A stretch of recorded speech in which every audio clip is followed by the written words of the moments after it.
একটা সরি বলে যদি সবকিছু ঠিক হয়ে যায়, কেন সরি বলবা না? কারণ আমি সরি বলি না, আর বলবো না, বলছি তো বলবো না, ব্যাস। তোমার ইগোর জন্য না তোমাকে কিছু বলতেও আমি ভয় পাই।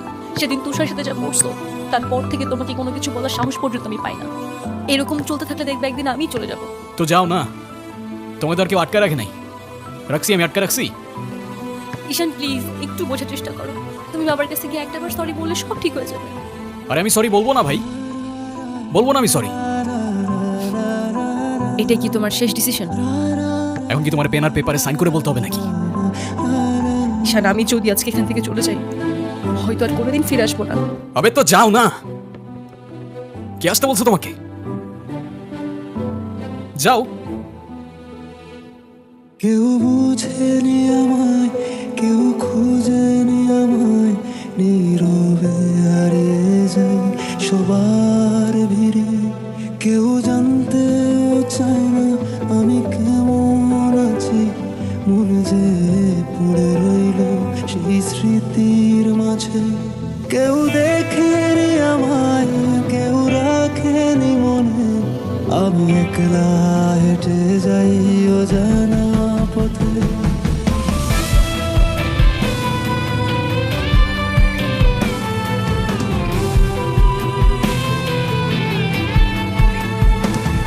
আমি ভালো নেই আজকাল, ভালো নেই, ভালো নেই রাতের শেষে।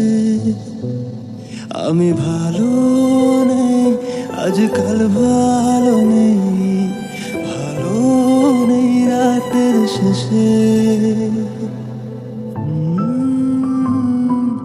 লা লা লা লা, লা লা লা লা।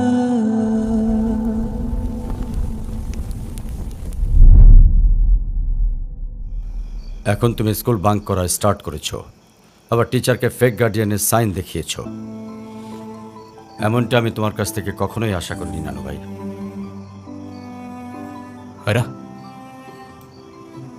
নানু ভাইকে সরি বলো।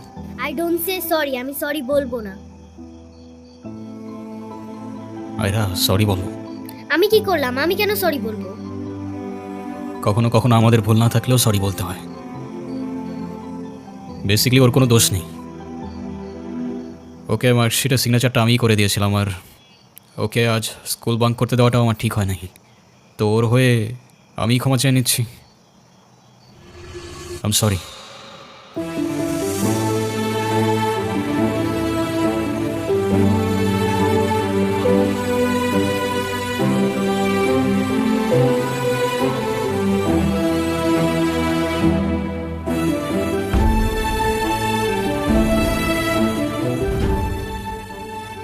অনুর কি হয়েছে স্যার?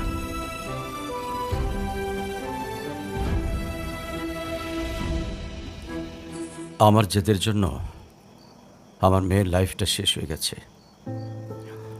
অনু আমাকে অনেক বোঝানোর চেষ্টা করেছিল, আমি বুঝিনি। ভেবেছিলাম আমি যে ছেলেকে চুজ করব সেই হবে ওর জন্য বেস্ট। চাকরি, সরকারি চাকরিজীবী দেখে ভেবেছিলাম মেয়ের লাইফটা অ্যাটলিস্ট সিকিউর থাকবে। এটা ভাবিনি ভালো চাকরি থাকলেই ভালো মানুষ হয় না। বিয়ের পরপরই আমার মেয়ের উপরে অমানসিক অত্যাচার শুরু করে।